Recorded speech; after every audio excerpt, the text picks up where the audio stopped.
Vaya abriendo su Biblia en Hebreos capítulo 13, versículo 8. Hebreos 13, 8. Y vamos a continuar con la serie Conociendo a Dios.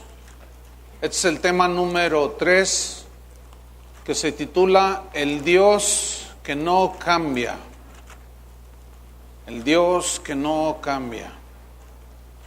Hebreos 13, versículo 8. Dice así: Jesucristo es el mismo ayer y hoy y por los siglos. Esto significa que Dios es inmutable, es decir, que Dios no cambia, que siempre ha sido el mismo. Lo fue ayer, lo es hoy y será por los siglos. Ahora es muy importante conocer al Dios de la Biblia, al Dios inmutable. Y fíjense lo que dice el versículo 9. No os dejéis llevar de doctrinas diversas y extrañas. ¿En cuanto a qué? ¿En cuanto a quién? En cuanto al conocimiento del que fue ayer, es hoy y será mañana. Conocer a Dios. No se dejen pues llevar de doctrinas diversas y extrañas, porque buena cosa es afirmar el corazón con la gracia. La gracia es netamente espiritual, no con viandas. Las viandas es netamente lo material. Entonces fíjense cómo hace un contraste y dice efectivamente que el Dios eterno, inmutable, incambiable, pues es espíritu, y Él no tiene que ver absolutamente nada en su conocimiento con lo material. Entonces dice: viandas que nunca aprovecharon a los que se han ocupado de ellas. O sea, lo material, ¿de qué sirve, hermanos? Nada más mientras estamos en esta tierra. Pero lo espiritual, lo que no se ve, es eterno. Y Dios es espíritu, y Él es eterno. Entonces, este versículo habla de la inmutabilidad de Dios. ¿Qué es la inmutabilidad de Dios? Significa que Dios no cambia. Eso significa la inmutabilidad de Dios. Significa que Dios no cambia en ninguno de sus atributos divinos, en ninguno de sus características, como lo que es Dios. Él no cambia sus promesas, no cambia sus mandamientos. Dice en Santiago capítulo 1, versículo 17, nada más le da vuelta una página. Y dice Santiago 1:17 que toda buena dádiva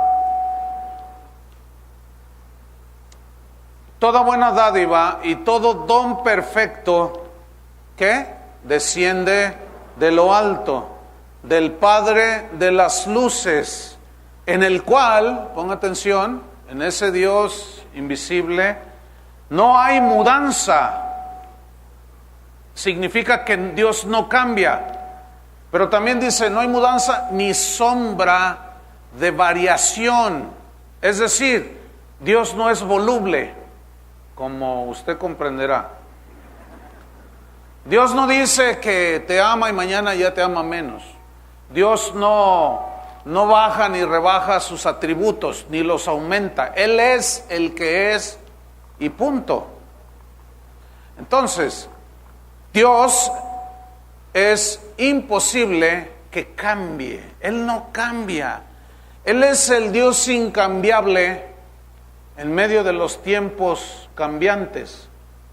En toda la historia de la humanidad cambian las cosas, cambian las filosofías, cambian los pensamientos, cambian las estrategias, cambia, todo cambia, pero menos Dios.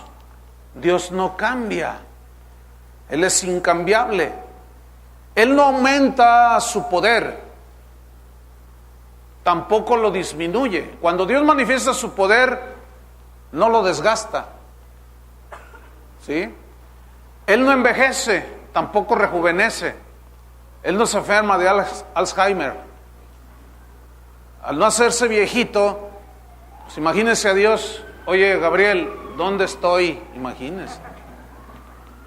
Qué bueno que Dios no es así, ¿verdad? Dios es inalterable en su santidad. Siempre ha sido un Dios santo. Él es insobornable En su justicia nadie lo puede comprar a Él. Su amor no varía, su amor es constante, ni aumenta ni disminuye. Su sabiduría no crece ni disminuye. Nadie fue su consejero. Él no se enferma. Él es un Dios que nos sana a nosotros. ¿Creen en un Dios milagroso?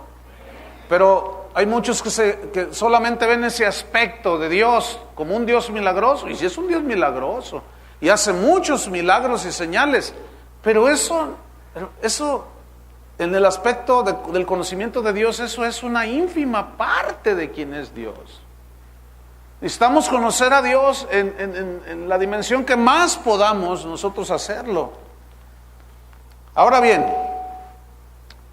si Dios no cambia, entonces ¿por qué hay expresiones en la Biblia como que Él se arrepintió y que Él se cansó? Mire, vamos a ver en Génesis capítulo 6.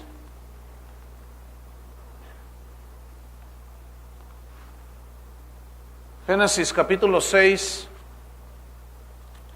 en el versículo número 5.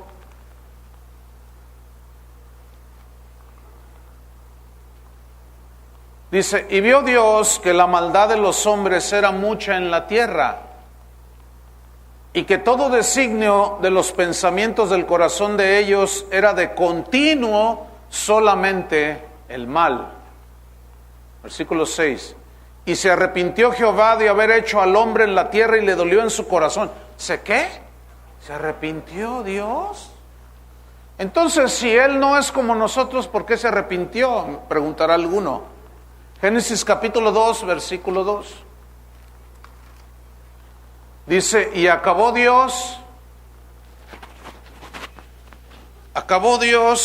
en el día séptimo la obra que hizo, y reposó el día séptimo de toda la obra que hizo. ¿Qué hizo Dios? Reposó. La pregunta es, ¿se cansó Dios? Dijo, estoy muy cansado de haber hecho tantas florecitas. Me cansé de hacer tantos pájaros, estoy muy cansado. Necesito descansar. ¿Se cansa Dios? Mire, hay un término que se conoce como antropomorfismos. ¿Qué son los antropomorfismos? Es una palabra yuxtapuesta que viene del griego. Antropo significa hombre, o antropos, hombre, y morfos, formas o características, rasgos del hombre. Estas características y rasgos del hombre, que se llaman antropomorfismos, se usan en la Biblia muchas veces cuando se refieren a Dios. Por ejemplo, hay expresiones en la Biblia como dice que Moisés habló con Dios cara a cara. ¿Significa que Dios tiene cara como la nuestra? A ver, ¿cómo es la nariz de Dios? ¿Aguileña, europea, indígena? ¿Cómo es la nariz de Dios, oiga? ¿Qué significa entonces que Moisés habló con Dios cara a cara? ¿Significa que Dios tiene un rostro como el nuestro? Dios no es hombre. Pero entonces, ¿por qué habla así? Pues para que de alguna manera nosotros podamos entender. Son antropomorfismos que se aplican a Dios para tratar de entender. Porque mire, nosotros somos espíritu, pero este cuerpo que usted ve y el que usted tiene simplemente es como el equipo que Dios proveyó para que el espíritu viviera dentro de él y se expresara en el mundo natural, que este cuerpo. Porque Dios, que es espíritu, oye, pero tiene oídos como los nuestros. No. Ve, pero tiene ojos como los nuestros. A ver, ¿de qué colores son los ojos de Dios? ¿Tendrá las pestañas rizadas o de paraguas? ¿Cómo las tendrá? Hermanos, tenemos que entender que Dios no es como nosotros. Dice la Biblia que uno de los hombres de la Biblia dice que vio las espaldas de Dios. Pues qué tan anchas son las espaldas de Dios. Eso se llaman antropomorfismos en la Biblia. Pero eso no significa que Dios es como nosotros. Cuando dice la Escritura que fuimos hechos a la imagen y semejanza de Cristo y de Dios, no significa así como nos vemos humanamente en nuestro cuerpo, que así es Dios. No, significa al carácter. Nosotros tenemos la capacidad de amar. Dios es amor. Tenemos la capacidad de tener misericordia de otros. Dios es misericordioso. Tenemos capacidad de enojo. Dios tiene su enojo. Tenemos la capacidad de ser santos. Ahora que tenemos nueva naturaleza, Dios es santo. Esa es la imagen y semejanza.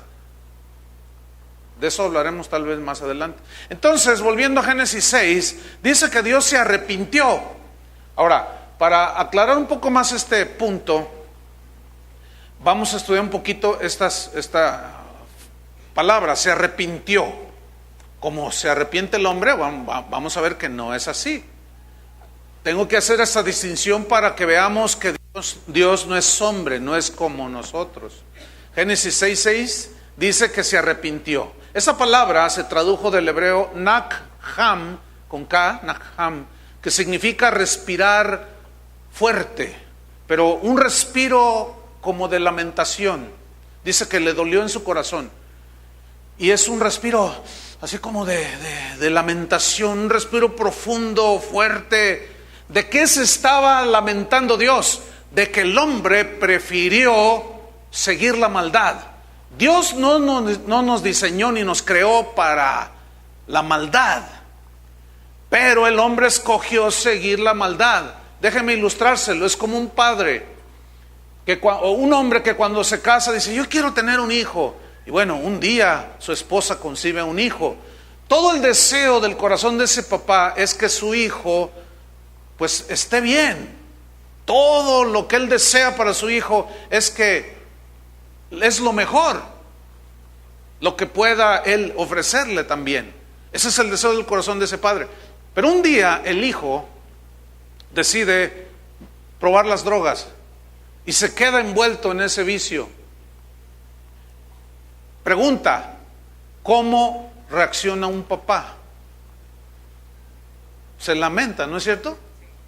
Le duele en su corazón que su hijo haya escogido seguir el mal, seguir el camino de las drogas, el camino de la destrucción. Es en ese sentido que Dios se arrepintió. ¿Lo entendió? Ok, vamos a ver 1 Samuel capítulo 15. Aquí nos lo dice más claro. 1 Samuel capítulo 15 versículo 29. Nos es más claro aquí. Dice: además, el que es la gloria de Israel no mentirá. Dios no miente, hermanos. Dios es el Dios de verdad. No hay iniquidad en él. Si algo, una de las tantas cosas en respecto a Dios es que nunca debemos de dudar de él, porque él jamás nos va a echar una mentira. Satanás sí, ese es el padre de mentira. Dios siempre nos va a hablar con la verdad y su palabra es la verdad. Entonces dice: es el que es la gloria de Israel no mentirá ni se arrepentirá, porque no es hombre para que se arrepienta. Porque el arrepentimiento de Dios no es el mismo del hombre. El arrepentimiento de Dios es el dolor que siente cuando ve que nosotros preferimos el pecado. Pero el arrepentimiento del hombre es el arrepentimiento por haber pecado. Entonces Dios no se arrepiente. ¿Me expliqué? Porque Él no peca, Él es santo. Ahora, cuando dice que Dios descansó el séptimo día, la palabra descansó viene del hebreo sabat o shabbat, que se traduce sábado para nosotros, y significa literalmente reposar, significa dejar de hacer algo, significa parar, detenerse. Ahora, estas palabras se aplican a Dios en el sentido de que terminó su obra, pero no porque Dios se canse. Sin embargo, Dios hizo el día de descanso por causa nuestra, porque nosotros los humanos sí nos cansamos. ¿Sí o no? Nosotros necesitamos reposar, nosotros necesitamos descansar, necesitamos parar de tanto afán, necesitamos recobrar las fuerzas, pero Dios no. Entonces son antropomorfismos que se usan en la Biblia. Porque, pues otra pregunta respecto a ese mismo punto de si Dios se cansa. ¿Dios necesita descansar? Imagínate que todos a la vez aquí, hay un par de miles de personas aquí, y cada quien va a hacer una oración. Entonces Dios las contesta todas. ¿Se cansa Dios? Y de pronto dice, oye Gabriel, ¿sabes qué? Apúntalas en la computadora allí porque estoy cansado de responder tanta pregunta. Escúchenme bien, parece así como que es simpático y que uno se ríe y eso, pero no, lo que les estoy tratando de mostrar es quién es Dios, cómo es Dios, ¿sí? Ahora vamos a Isaías capítulo 40. Isaías capítulo 40, versículo número 28.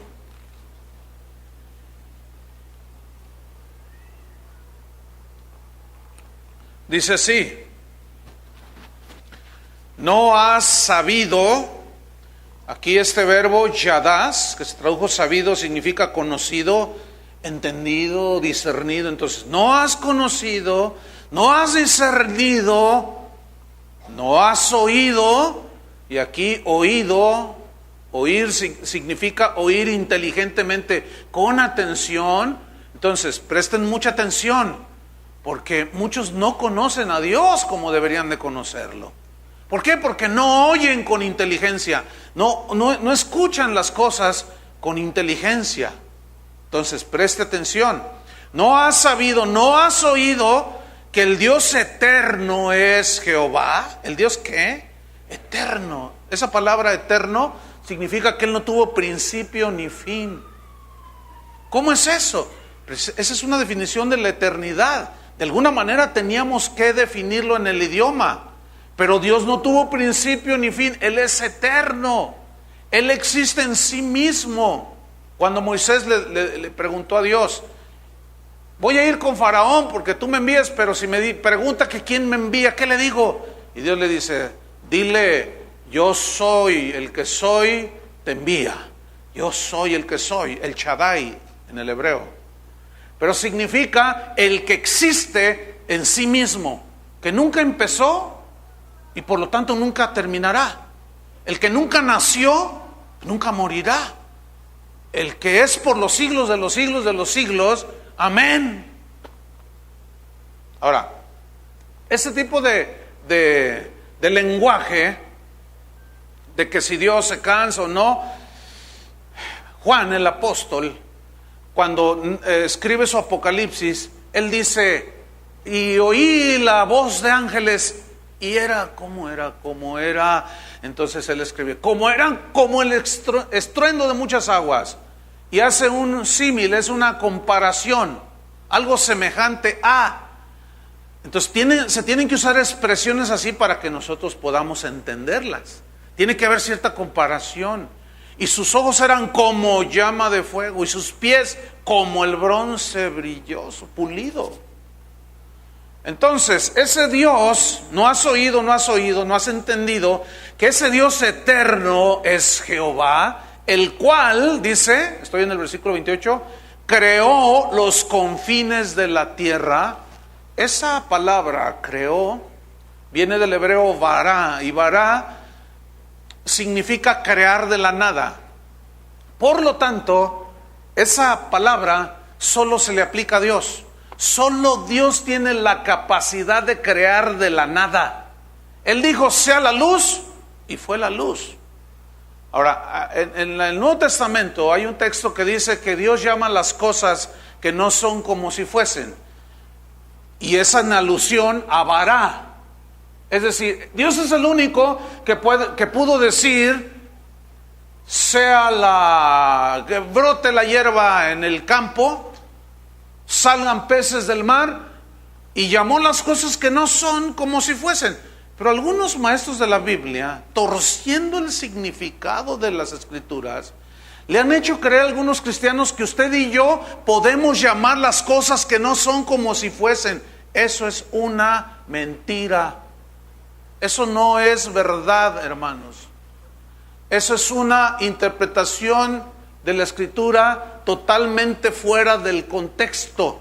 Porque si así fuera, seríamos dioses. Aunque hay algunos maestros que dicen que somos dioses, pero ¿cuántos han entendido que no somos dioses?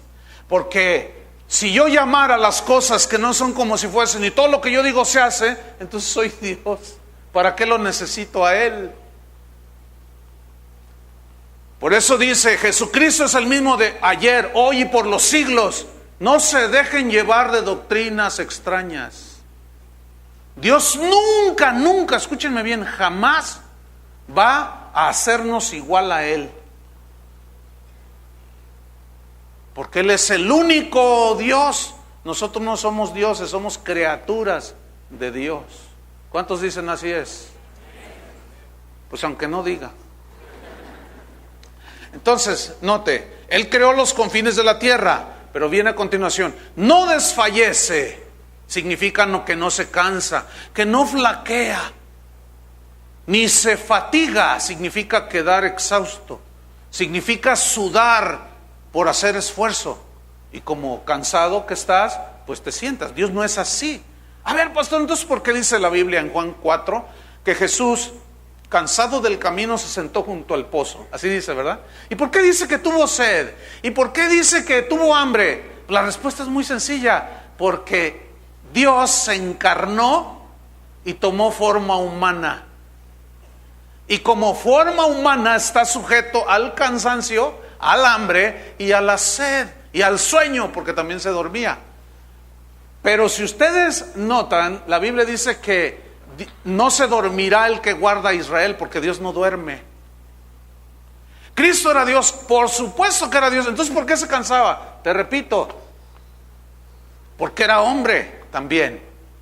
Y Él vino a identificarse con nosotros. Dice que fue tentado en todo según nuestra semejanza, pero sin pecado. Él dice que se despojó a sí mismo, tomó forma de siervo y se hizo menor que los ángeles y se hizo como nosotros, uno más.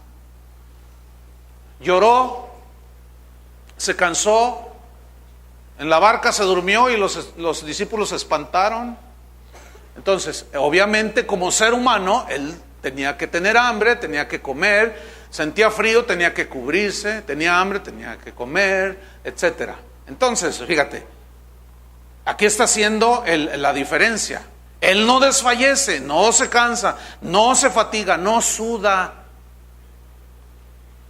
no se fatiga con cansancio, y su entendimiento no hay quien lo alcance. O sea, ¿quién se va a igualar para entender la omnisciencia de Dios y el conocimiento que Dios tiene de las cosas? Cuando Él nos conoció desde antes de la fundación del mundo. ¿Quién se puede igualar? ¿Quién va a llegar a todo el entendimiento? Su entendimiento no hay quien lo alcance. Ahora fíjate el versículo 29. Ese Dios incansable es el que le da fuerzas al que se cansa. ¿Quién se cansa? Yo, diga yo. Entonces, llama las cosas que no son como si fuesen, a ver. Pues no, que muy diosito. Algunos diositos andan por ahí. Versículo 29. Él da esfuerzo al cansado.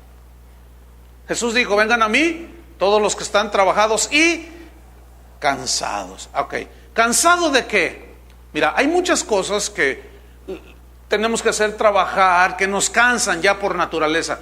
Pero hay otras cosas que nosotros no podemos hacer. Por ejemplo, puede haber aquí alguna esposa que esté cansada de tratar de cambiar a su marido. Señora, dese por vencida, nunca lo va a poder cambiar usted. Es que ya estoy cansada. Pues sí, ya está súper cansada. Claro, pero entonces, ¿qué fuerzas necesita usted para soportar al cocodrilo de su marido? Esas son las fuerzas que Dios le va a dar a usted que se cansa. Porque Él no se cansa. Él da esfuerzo al cansado y multiplica las fuerzas. Estoy en el versículo 29. Multiplica las fuerzas al que no tiene ninguna. ¿Se ha quedado sin fuerzas a veces? Yo sí. Así que Pablo decía que oraba a Dios para que le quitara ese aguijón que Satanás le había puesto ahí. Dice que escuchó la voz de Dios. Dios le dijo, bástate mi gracia, porque mi poder, le dijo el Señor, se perfecciona en la debilidad. Y ahí debilidad es una palabra atseneia que significa sin fuerzas, como cuando uno cae enfermo. Entonces, Pablo entendió y dijo, a ver, entiendo. Cuando yo ya gasté mis fuerzas en querer hacer las cosas que no puedo hacer, que no tengo yo el poder para hacerlas, entonces ya se me acabaron, me quedé sin recursos. Entonces es cuando opera la fe y es cuando Dios obra y te da las fuerzas que tú no tienes, y es cuando el poder de Dios se perfecciona en tu debilidad. Mira, escúchame bien, deja de luchar en tus fuerzas, deja que Dios sea el que haga las cosas y vas a ver qué descanso. Vas a ver qué descanso.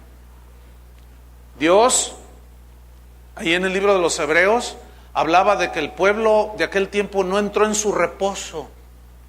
¿Qué era en su reposo? Dejar que todo lo hiciera Dios, todo lo imposible. Porque lo posible, que es trabajar y hacer ciertas cosas, pues nosotros debemos hacerlos. ¿A poco crees que te sientes ahí en la mesa y sírveme Dios? ¿Cómo que sírveme Dios? Pues tú haz la comida, no se afloja, señora. Cuando menos compre un pollo, pero prepárelo. No diga, Señor, ven y córtame el pollo. Entonces, no se fatiga, dice. Él les da esfuerzo al cansado. Entonces, como Él es el infatigable, Él da fuerza, multiplica las fuerzas al que no tiene ninguna. Del versículo 30, los muchachos se fatigan y se cansan. Pues no, que muy Superman. No, que yo estoy muy fuerte. Los jóvenes flaquean y se caen. Ahora, hay algunos flaquitos, pobrecitos, flaquean los flaquitos y se caen. Fíjense el versículo 31, dice, pero, y ahí está el contraste, de que Dios no es como nosotros, hermanos. Pero los que esperan a Jehová, es decir, los que esperan a que Dios sea el que hace lo imposible. Los que esperan que Dios sea el que cambie al marido, al hijo, a la esposa. Los que esperan a que Dios les dé fortaleza para resistir las pruebas. Los que esperan a Jehová, a que Dios obre en su omnipotencia. Los que conocen que Dios todo lo puede. Los que conocen al Dios soberano, lo esperan a que Él obre. Entonces, ¿qué dice? Tendrán nuevas fuerzas, claro. Es obvio, tendrán nuevas fuerzas, levantarán alas como las águilas. Otra vez, esta es una expresión retórica, ¿sí? Porque ¿quién de ustedes ha volado como águila? Aunque algunos tenemos nariz aguileña. Levantarán alas como las águilas, este es un símil también. Correrán y no se cansarán. Caminarán y no se fatigarán. Y alguno diría, hubiéramos ido a las Olimpiadas aunque sea ganar una. Entonces fíjate cómo este lenguaje nos está poniendo en nuestro lugar. Ustedes se cansan, se fatigan, tienen sed, no lo pueden todo, no pueden confiar en sí mismos. Por eso la Biblia dice, maldito, pobre del hombre que confía en el hombre. Ahí está haciendo una plena distinción de que Dios no es como nosotros. Ahora, nosotros cambiamos a cada rato. Nosotros decimos un montón de cosas, hacemos promesas. Por ejemplo, mire, Dios es inmutable en su amor. Significa que Dios no cambia en su amor. Dice en Juan 3:16, de tal manera amó Dios al mundo. Y ese amor es inalterable. Siempre es el mismo amor. Ni disminuye ni crece. En Isaías 40, versículo 8, en el 7, fíjese lo que dice, Isaías 47. Dice, la hierba se seca. Fíjese, aquí va a comparar la hierba y la flor con el hombre. Ponga atención. La hierba se seca y la flor se marchita, porque el viento de Jehová sopló en ella. Ciertamente como hierba es el pueblo. ¿Cómo somos? Como hierba. Eres cualquier estafiate. Cualquier hierbita del campo. Versículo 8. Sécase la hierba, marchítese la flor. ¿Qué dice? mas la palabra del Dios nuestro permanece para siempre. Fíjese, aquí hay una inmutabilidad en su amor. En Jeremías, ahorita comparto más sobre esto. Jeremías 31:3, y deja ahí una seña en Isaías 40, Jeremías 31:3. Fíjese usted lo que dice, en la inmutabilidad de Dios, que el amor de Dios no cambia, su palabra no cambia, y Él ha dicho que nos ama, ¿no es cierto? Bueno, Jeremías 31, versículo 3, dice: Jehová se manifestó a mí hace ya mucho tiempo, diciendo, ¿qué dijo Dios? Con amor eterno te he amado, por tanto te prolongué mi misericordia. Con amor eterno te ha amado. Entonces, está haciendo una distinción de que Dios no es como nosotros. Nosotros nos cansamos, somos volubles, cambiantes, somos como el clima. Ahorita llueve, al rato hace calor, luego hace frío. Dios no es así. En Dios hay una estabilidad en su carácter y en su ser. Entonces Él nos ama con amor eterno. Con amor eterno te ha amado. No dude del amor de Dios. Cuando una pareja se casa, se juran amor eterno, y el mariachi está allá en la esquina cantando amor eterno, y al mes ya se andan divorciando estos eternos tremendos. ¿Por qué? Porque así somos, de cambiantes, de volubles, de inestables. Pero Dios no es así. Entonces, ¿cómo es que vamos a ser igual a Dios? ¿Cómo es que nosotros podemos tratar al Dios inmutable y nosotros tan cambiantes? ¿Cómo lo vamos a tratar de tú a tú, al mismo nivel, y ordenarle que haga las cosas, hermanos? Quien hace eso no conoce a Dios. Él es el que ordena, amén. Él es el que ordena. Él es el que pone las reglas. Él es Dios. Nosotros somos muy finitos, muy cambiantes. Entonces, su palabra, que es inalterable, que es inmutable, volviendo a Isaías 40, nos asegura que su amor es eterno. No solo nos asegura que su amor es eterno, lo inmutable de su palabra, sino también de que sus promesas que Él nos hizo se van a cumplir. Por ejemplo, Jesús dijo: es necesario que yo me vaya, le dijo a sus discípulos, pero me voy a ir y voy a preparar un lugar para vosotros, pero regresaré y vendré por ustedes otra vez, para que donde yo estoy, vosotros también estéis. Escúchenme bien, la inmutabilidad de su palabra, lo seguro que es su palabra, lo incambiable que es su palabra, me asegura su promesa. Y ahí ya vemos cómo su amor inmutable se manifiesta. Ahora, hay algunos que viven como si el Señor nunca fuera a regresar. Vemos pues que su palabra, volviendo a Isaías 48, se seca la hierba, que somos nosotros, se marchita la flor, mas la palabra del Dios nuestro, ¿qué? Dice, permanece para siempre. Y esa frase, permanece para siempre, es eternidad. Significa perpetuamente. Es decir, lo que Dios dijo acerca de su santidad siempre será. Sus caminos antiguos serán presentes, nunca los cambia.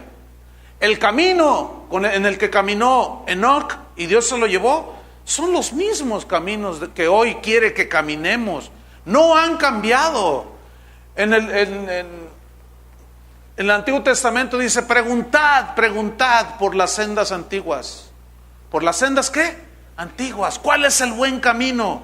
Y andad por él. Sendas antiguas. Esa es una expresión para decir lo que Dios siempre ha dicho que quiere que caminemos. ¿Dónde quiere que caminemos? Serán las mismas, ayer, hoy y siempre, porque su palabra permanece, su palabra no cambia. Aunque algunos vivos que dicen que andan en avivamiento, las cambien. Los caminos de Dios son incambiables. Jesús dijo en Mateo 24, versículo 35, el cielo y la tierra pasarán. ¿Qué? ¿Por qué pasarán el cielo y la tierra? Porque se envejecen. Pero Él no envejece.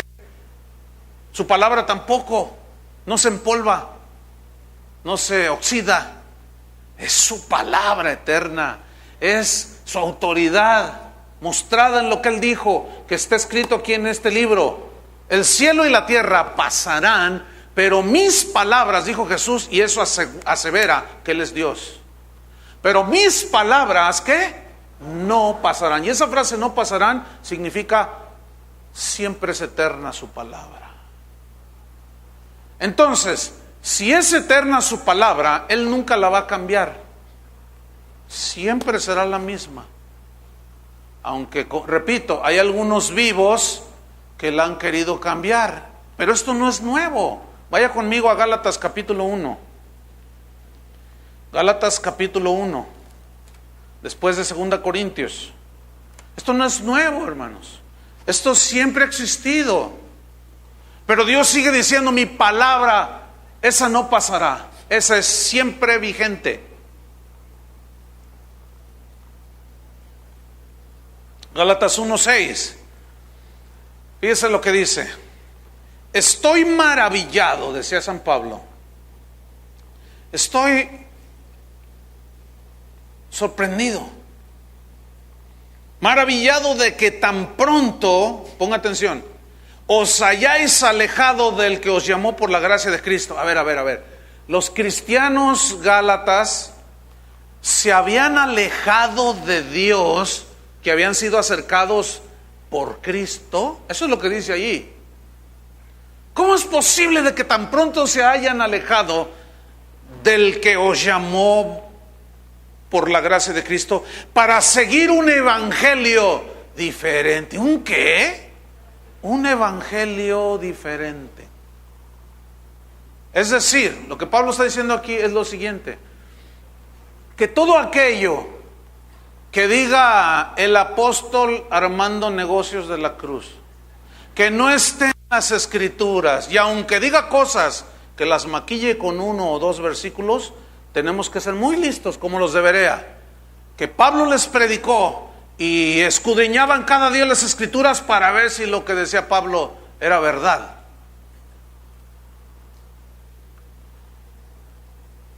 Evangelio diferente. Si dice el apóstol, el profeta, yo ni vi la luz, que ese es el nuevo camino del Señor. ¿Cuál nuevo camino del Señor? Espérame, ¿cuál? No, y que la profetiza, soy la becerra Gold. Esa dijo que no sé qué y quién sabe cuántas cosas hace. Pero lo que dijo, ¿dónde está en la Biblia? Pues no está, pero está poderoso el asunto. Espérame.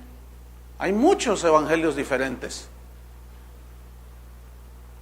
Pregunto, bueno, antes de adelantarme, versículo número 8. Fíjense lo que dice Pablo. No, en el 7. No que haya otro. Uno evangelio en toda su esencia, solo hay uno. ¿Estamos? Ok. Sino que haya algunos que os perturban y quieren pervertir el evangelio de Cristo. ¿Qué había? Algunos que perturbaban el evangelio de Cristo. Pregunta, ponga atención, pregunta. Si en los tiempos de Pablo había algunos que querían pervertir el evangelio de Cristo, pregunta, en el siglo XXI habrá algunos por allí que anden hablando que están pervirtiendo el evangelio de Cristo, ¿sí o no? Ese niño tiene fe. Por supuesto que sí, pero si la Biblia nos da una advertencia, ¿por qué les molesta a algunos cuando se denuncian los falsos maestros? ¿Qué no dijo Jesús? Guárdense de los falsos profetas. ¿Cómo nos vamos a guardar si no sabemos quiénes son y lo que están diciendo? Pero es evidente que en este pleno siglo XXI la iglesia de Jesucristo ha sido permeada, ha sido traspasada, invadida por un montón de doctrinas que no tienen sustento bíblico. Son otros evangelios, es otro Jesús al que predican. Hay predicadores que dicen que como Dios es amor, todo te va a ir bien. Y si tienes algún tropiezo, alguna prueba, es el diablo, dicen. Ese es otro Jesús. Si de lo que nos aseguró Jesús es que en el mundo tendréis, ¿qué? Aflicciones. Es otro Jesús. Es otro evangelio. Perturba la mente, el corazón, la visión espiritual de los que oyen esos evangelios. Pero yo nada más quiero recordarles que el evangelio es uno solo. Y es el evangelio de la gracia. Pero esa gracia no debe de llevarnos al libertinaje. Ese es otro evangelio. Tiene que haber un equilibrio. Entonces sigue diciendo, versículo 8, mas si aún nosotros, o Armando, o la profeta Zoila, o el que sea, dice Pablo. Fíjate cómo dice él, mas si aún nosotros, y yo aquí digo, mas si aún yo, el pastor de casa de oración, mas si aún yo, aún nosotros, o un ángel del cielo, por más hermoso que esté, por más bonito que toque el arpa, y por más milagros asombrosos que haga, escuchen lo que dice, si uno de nuestros, o un ángel del cielo, os anunciare, os proclamare, predicare otro evangelio diferente del que os hemos anunciado, está bajo maldición. Eso significa anatema. Lo cual me está asegurando otra vez que la palabra de Dios es inmutable, es incambiable. Dios dice que el que se muere sin arrepentimiento, habiendo rechazado a Dios, se va al infierno. Pero si sale el profeta Armando Negocios de la Cruz diciendo que él puede sacar del infierno a los que se fueron sin Cristo, porque el que tiene fe todo le es posible, ¿le vas a creer? ¿Y por qué algunos creen? Porque no conocen a Dios. Por eso. Versículo 9. Como antes hemos dicho, también ahora lo repito, y yo se lo repito de nuevo. Si alguno os predica diferente el evangelio del que habéis recibido, ¿qué? Sea, ¿qué? Anatema. Se los he dicho y se los voy a volver a repetir como dice aquí. Todo aquel que te pide una cantidad a cambio de un milagro es un evangelio pervertido. Ese no es el evangelio de la Biblia. La Biblia jamás te pide dinero a cambio de un milagro. Bueno, ¿por qué estos vivos que andan en avivamiento sí piden dinero a cambio de milagros? Ahora, ¿suceden milagros? Sí. Sí suceden. Pero ¿será el evangelio de la Biblia? No es, discúlpeme, querido hermano. Pero es que pacte con Dios. ¿Dónde está pacte con Dios por una cantidad y yo oro para que Dios les responda? ¿Dónde está? Ese es otro evangelio. Está corrompido y perturba su mente, perturba su espíritu. Y esa gente, escúcheme bien, no lo digo yo, lo dice la palabra de Dios, está bajo maldición. Yo no lo digo, ahí están las escrituras. Aunque esto no les gusta a algunos, pues ni modo, ¿qué quieren que haga? Yo nada más les estoy explicando lo inmutable de la palabra de Dios. Nadie la puede cambiar. Apocalipsis se defiende también. Cualquiera que añadiere o quitare, yo también lo voy a fulminar, dice el Señor. Nadie se atreva, sin embargo muchos se atreven, como en los tiempos de Pablo. Entonces, escuchen hermanos, por más bonito que suene un mensaje, si está torcido, por eso tenemos que conocer al Dios de la Biblia y la Biblia. Por más bonito que hable y todo lo que sea, yo hermanos, en lo particular, yo me quedo con la palabra inmutable de Dios, con el evangelio viejo. Fíjense, ayer un joven, qué cosa, me dice, oye pastor, fíjate que me fui de vacaciones por ahí, ¿no? Porque luego digo algún nombre y luego ya dice, ay pastor, me escriben, no, usted siempre dijo que tal ciudad y acá todos somos santos, acá nadie falla, dice. Entonces me dice, pues me fui de vacaciones, pastor, y pues coincidió allí en la iglesia donde va mi familia, que pues había un campamento de jóvenes y me invitaron, y estaba un predicador fulano de tal, y me dijo el predicador, en este caso no es necesario que lo diga el nombre, y entonces me dice, Yo me le acerqué, hola, lo saludé y me dice, ¿tú de dónde eres? Dice, yo vengo de Guadalajara, yo soy y dice, ¿dónde te reúnes? Dice, pues en casa de oración. Y pone la cara así el predicador, ¿no? Y que empieza a decir cosas. No, sí, ay, sí que la predicación de la Biblia, ay, sí que la predicación de la Biblia, ay, sí que la palabra de Dios. Entonces le dije, sí, eso te dijo. Dice, mira, y yo lo conozco. Lo que pasa es como Armando Negocios de la Cruz. O sea, son compadres. Pues obviamente no le gusta al tipo no le gusta. Entonces, fíjate, le dice, estaba otro por ahí escuchando y le dice, oye, pues ¿qué predican en tu iglesia? Entonces le dice, predican esto y esto otro. Y le dice, oye, ¿eso es un evangelio nuevo? Fíjate nomás. Es inconcebible que esto es un evangelio nuevo. O sea, ¿por qué? Porque no están escuchando el evangelio que está aquí en las escrituras. Entonces le digo yo, mira, le dije, te voy a decir sin que me digas qué dijo ese predicador cuando subió a predicar. Y se me quedó mirando. Ayer fue esto, aquí en la plataforma. Le dije, mira, dijo así, más o menos, dijo. A ver, pues vamos voy a compartir, me invitaron para compartirles y miren, ni crean que les voy a hablar, ay, sí, un mensaje teológico, ay, sí, la Biblia, ay, sí. ¿Y cómo sabe? Le digo, porque yo sé lo que dice ese tipo. Siempre dice lo mismo. Ay, sí, ni la Biblia subió, ¿sí o no? No traía Biblia. Bueno, imagínense la sarta de fábulas que repartió a los jóvenes. Le dije, ¿cuántas anotaste? Dice, no, hombre, dijo, yo conté como 25 barrabasadas que dijo el predicador.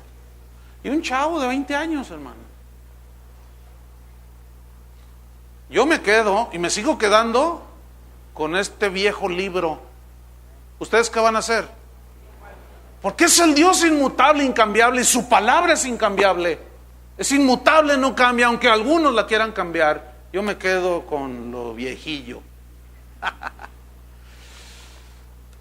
Las demandas de Dios también son inmutables, son incambiables. Él nunca va a disminuir ni aumentar el precio de ser su discípulo. Dios no es tianguista. No vende en el tianguis, en el mercado, en la calle, donde usted llega y ¿cuánto por esto? No, y le baja el precio.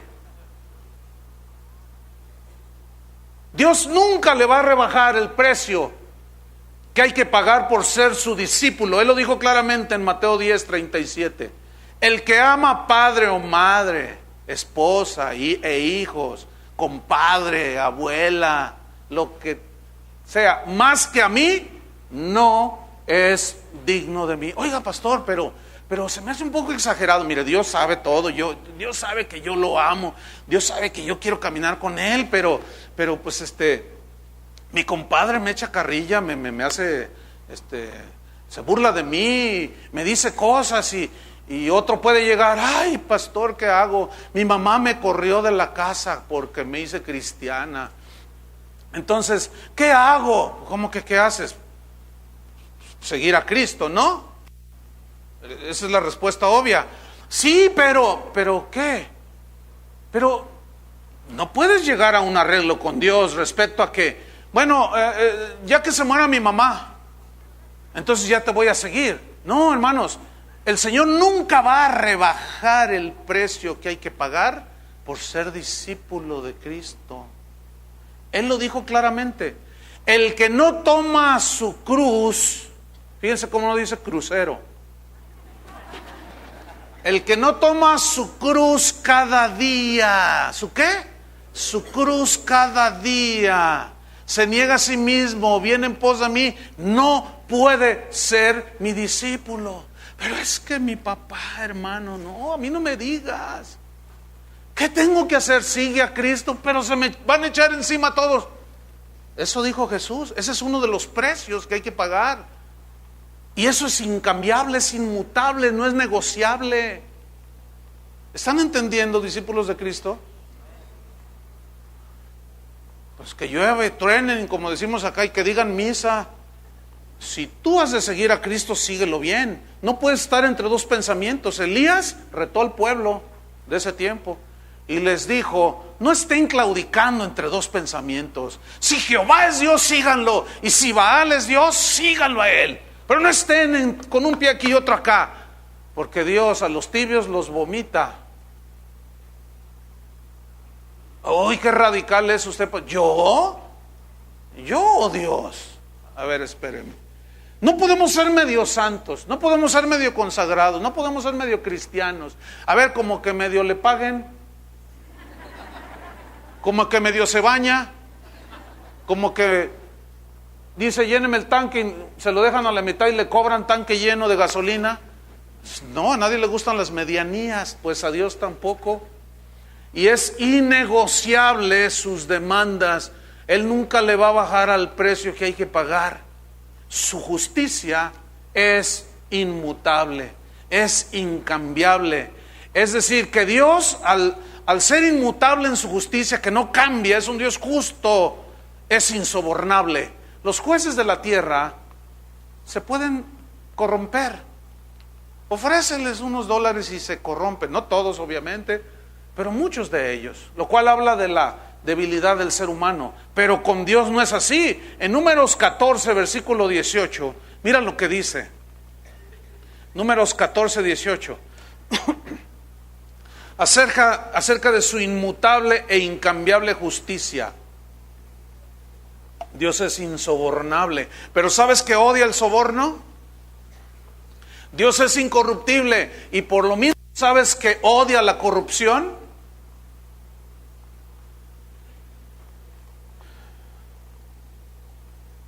Números 14, versículo 18. Jehová, Jehová, el que es el eterno, el yo soy, tardo para la ira y grande en misericordia. ¿Cuánto le dan gracias a Dios por ser así? Me gusta esto. Ay, qué bueno es el Señor. De verdad, lo digo en serio. Él es tardo para la ira y grande en misericordia. Es decir, no es como nosotros, que apenas ya nos ponemos, explotamos. Y no sabes con quién te metes, dice. Y empezamos ahí con la prepotencia, ¿verdad? Él es tardo para la ira, o sea, se tarda, no explota. ¿Por qué?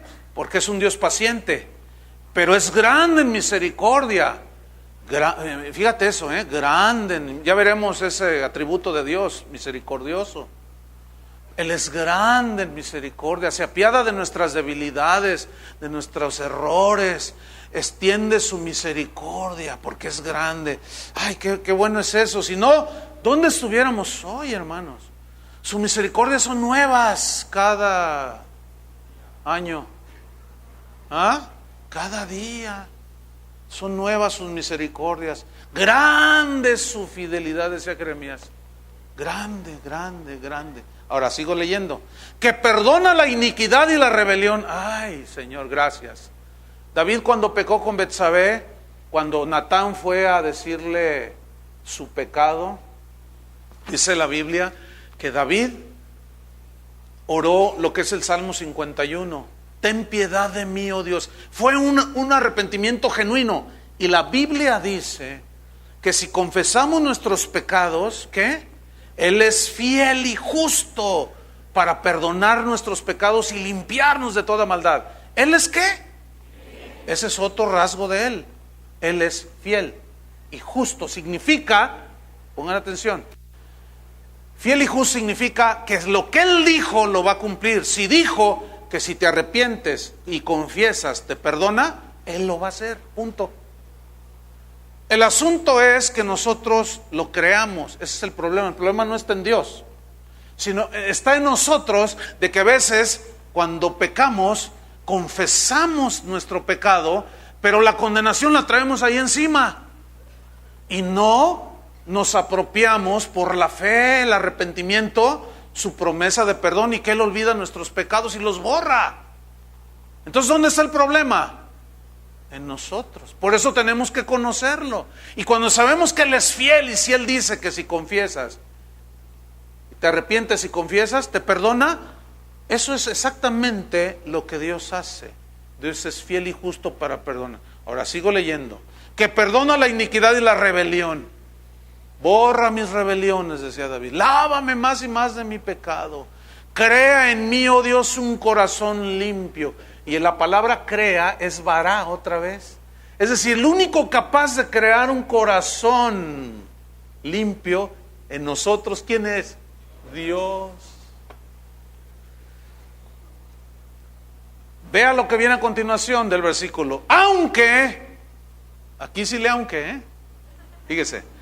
Aunque ¿qué? De ningún modo, por ninguna razón, no hay ninguna concesión. De ningún modo tendrá por inocente al culpable.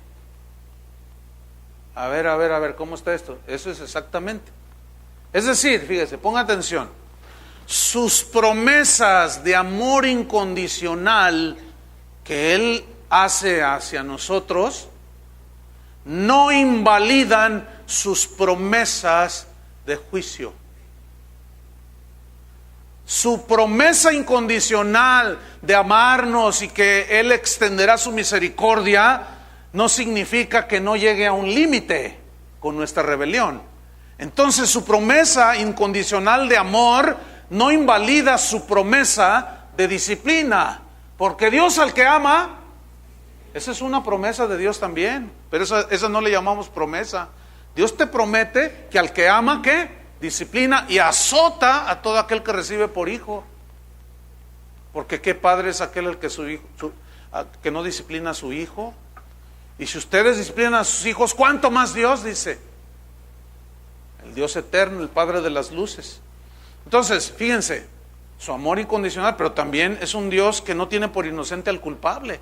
Entonces su justicia es innegociable. ¿De qué le sirve al hombre, dijo Jesús, ganar todo el oro del mundo, todo el dinero, si pierde su alma? Dice, ¿acaso podrá dar recompensa por su alma? Le va a decir a Dios, Señor, te doy mi casa de Puerto Vallarta, y la de Cancún, y la de Acapulco. Te doy mi motoneta, te doy mi Harley, y te doy mi auto, mi Jaguar, pero sácame del infierno, Señor. ¿Alguien podrá hacer eso? No, porque eso no es negociable. Es inmutable Dios en sus juicios, que son justos.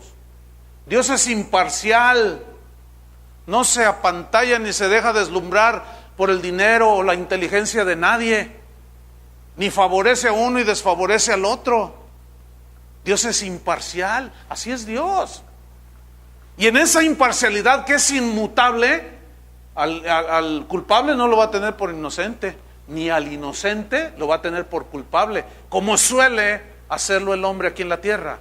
Hay culpables que caminan en la calle como si fuesen inocentes, y hay inocentes que están encerrados como si fueran culpables. Y ahí otra vez se demuestra la corrupción del hombre, lo finito que es el hombre, lo limitado que es el hombre. Por eso no nos podemos nosotros comparar con Dios. Ni siquiera contarle hasta 3 o tronarle los dedos o decirle qué es lo que Él tiene que hacer. Repito, quien hace eso es que no conoce a Dios.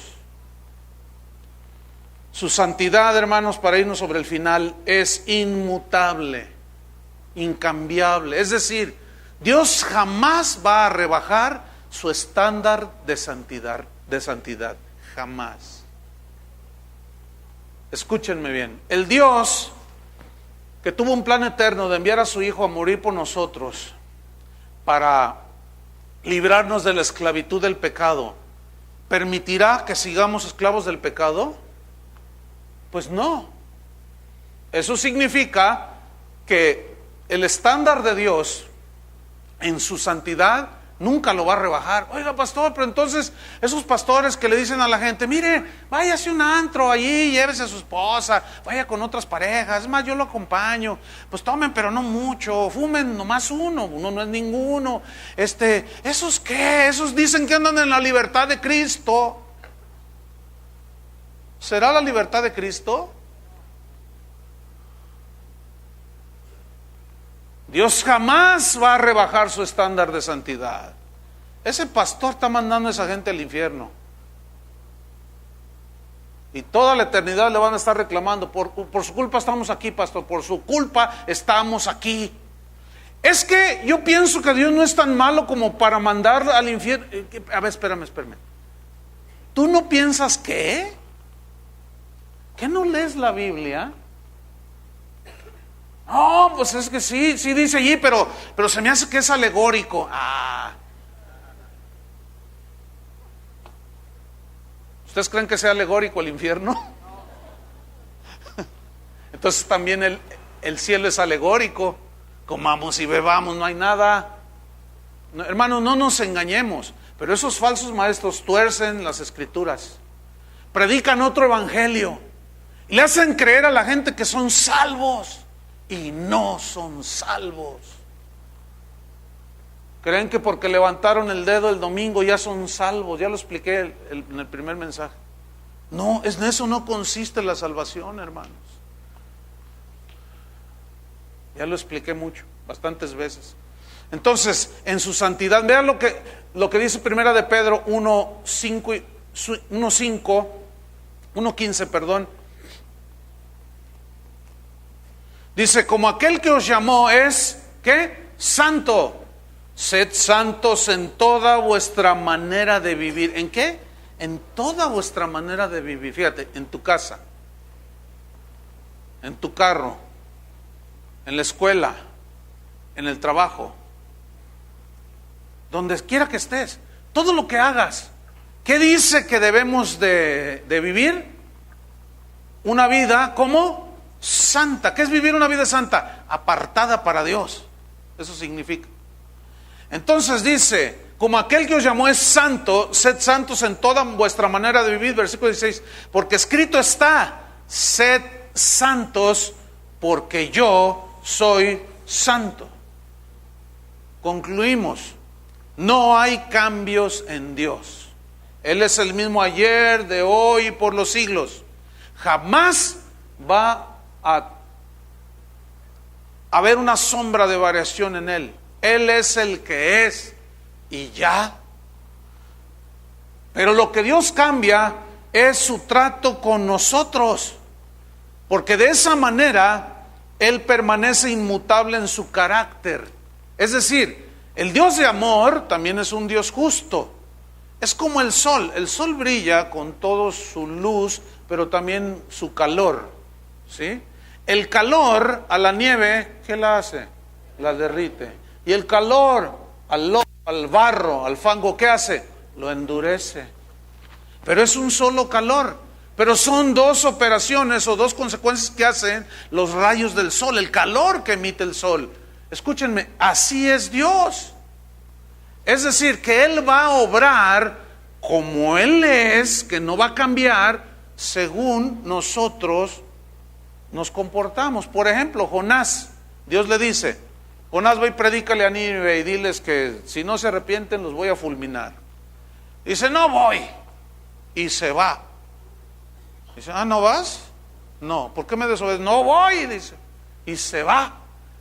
Entonces, ese Dios que demandaba obediencia, ese Dios santo, lento en misericordia, lento para la ira, grande en misericordia, fiel, justo y verdadero, comenzó a operar como el Dios, ¿qué? Disciplinador de sus hijos. Dice, no, ¿te rebelas? ¿Por qué no me obedeces? Y empezó a tratar con él. El barco casi se hunde, lo tiran al mar y se lo traga un charalote de Chapala.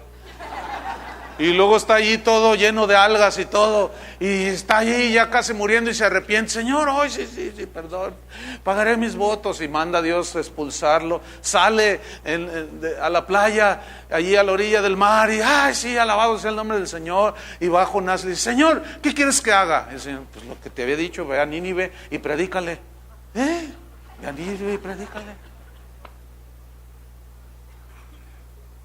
¿Entendieron? ¿Cómo está operando Dios contigo ahorita? No sé. Te hace falta conocerlo. ¿Qué está tratando Dios contigo? ¿Cómo está obrando? ¿Sientes su abrazo de amor? Disfrútalo. ¿Te inundó la misericordia de Dios? Ay, nada en ella. Disfrútala. ¿Te está dando tus buenas nalgadas, tus buenos azotes, sóbate. Pregunta, ¿cómo está operando Dios ahorita en ti? ¿Conforme a qué?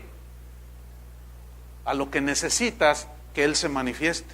El problema es que no lo conocemos.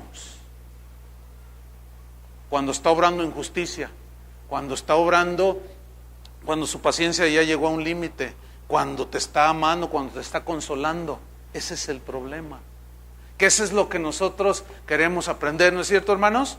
Entonces, resumiendo, ese conocimiento del Dios que nunca cambia, este conocimiento de la inmutabilidad de Dios nos trae una seguridad a nuestra vida, de que tú vas a caminar en esta tierra en tanto que Él viene o nos lleva como sea. Tú vas a caminar seguro, tanto que la gente te va a ver y te va a decir, oye, ¿qué tienes tú? Que ni las bombas de Morelia te mueven el tapete. No, bueno, pues no, pero ¿qué? ¿A poco no andas nervioso? ¿Que quieres ir a Plaza del Sol? Y dices, ay, no me van a tronar una bomba, no me van a tronar. No, pues yo ando seguro, total, pues si truena la bomba y yo ando por allí y ya me tocaba, pues bueno, pues ya. Ay, pero así tan fácil, pues sí. ¿O no? ¿Supieron del huracán que pegó ahí en el Golfo de México, ahí en el lado de Estados Unidos? Texas, Houston. Arrasó. Tengo unos amigos ahí y les mandé un correo, se quedaron sin luz y yo puse, hermanos, por favor, quiero saber cómo están, si acaso leen este correo, por favor, escríbanme. Y recibí respuesta. ¿Y cuál cree que era la respuesta? Dice, pastor, dice, qué grande es Dios, dice. Nos evacuaron y cerramos nuestra casita. Dijimos, bueno, Señor, nos vemos, vamos a evacuar. Y ahí la dejé. Dice, pastor, cuando regresamos que nos dejaron entrar, estaba todo destruido. Pero vamos llegando a nuestra casita. ¿Y qué cree, pastor?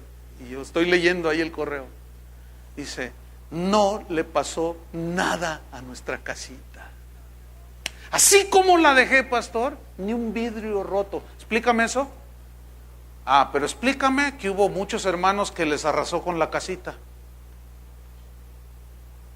¿Por qué? No entiendo, pastor. No entiendes. No entiendo, pastor. Yo sé por qué no entiendes. Porque te falta conocer a Dios. Ah, entonces ¿por qué Dios a unos sí y a otros no? Porque tú qué sabes que los que les arrasó, ¿qué está tratando con ellos? ¿Tú qué sabes? ¿Y qué sabes que está tratando con el que le permaneció su casita? ¿Tú qué sabes? Tú preocúpate por cómo Dios está tratando contigo. Porque ese Dios incambiable se quiere revelar contigo. Para que tú lo conozcas, no solo sepas de Él, sino que lo conozcas. Entonces, el conocimiento de Dios en esto te va a dar seguridad. Cuando estés triste te va a dar consuelo. Él es el único que puede consolar en toda la extensión de la palabra. Él es el único que te va a infundir la esperanza que solo su palabra da. Pero sobre todo, ¿saben qué? El conocimiento de Dios va a infundir temor de Dios en nosotros. Yo no voy a estar esperando que mi esposa se pierda allí o que no me esté viendo para hacer cosas que no van con un cristiano. Porque sé por el temor de Dios y por el conocimiento que Él me está viendo, que Él está allí conmigo. Por lo tanto, tengo temor. ¿Tienes temor de Dios? Muchos se cuidan de alrededor, que no me vea mi esposa, que no me vea mi esposo, que no me vea mi mamá, dice el muchacho tonto. Cuando sí conociera que el Dios que todo lo ve, te está viendo. Pero el desconocer eso, te hace esconderte de todos menos de Dios. Y cometemos muchos errores. Y sobre todo, hermanos, el conocimiento de Dios nos trae un compromiso con Él. No podemos estar jugando con Dios. Yo no puedo estar jugando con ese Dios que se reveló a través de Jesucristo. No puedo. ¿Cómo estar jugando con Él? Por lo tanto, Él nos demanda un compromiso, porque Él hizo un compromiso. Y el conocimiento de Dios me lleva a tener un compromiso con Él. a tratar de ser fiel y un serio compromiso. Jesucristo, hermanos, es el mismo ayer, hoy y por los siglos de los siglos. Amén. No se dejen llevar de doctrinas extrañas que tienen que ver con un Dios que no es el Dios de la Biblia. Por eso esta serie se llama Conociendo a Dios. ¿Cuántos lo quieren conocer más? Pónganse de pie. Vamos a hacer una oración bien dirigida. Levanta tus manos a Dios. Y aprovecha para estirarte.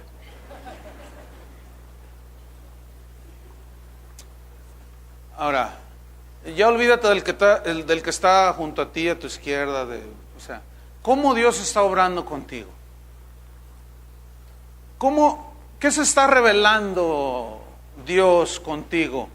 ¿En qué rasgo de su carácter?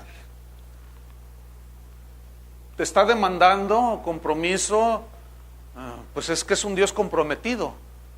¿Te está demandando santidad? Pues es que es un Dios santo.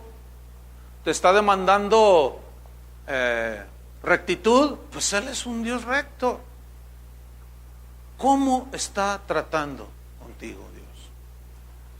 Entonces, ahí ese es el área donde tú lo tienes que conocer. El del por qué. A lo mejor Dios está probando tu fe, porque Él quiere pulir tu fe, fíjate. Quiere hacerla más preciosa que el oro, para que cuando Él venga, tu fe sea hallada en alabanza. ¿Entendiste, hermano? Pero finalmente hay que entender que Dios no cambia, hermanos. Dios no va a cambiar sus preceptos, sus mandamientos. Él no va a ser menos justo con unos y muy estricto con otros. Él es tan justo, tan equilibrado.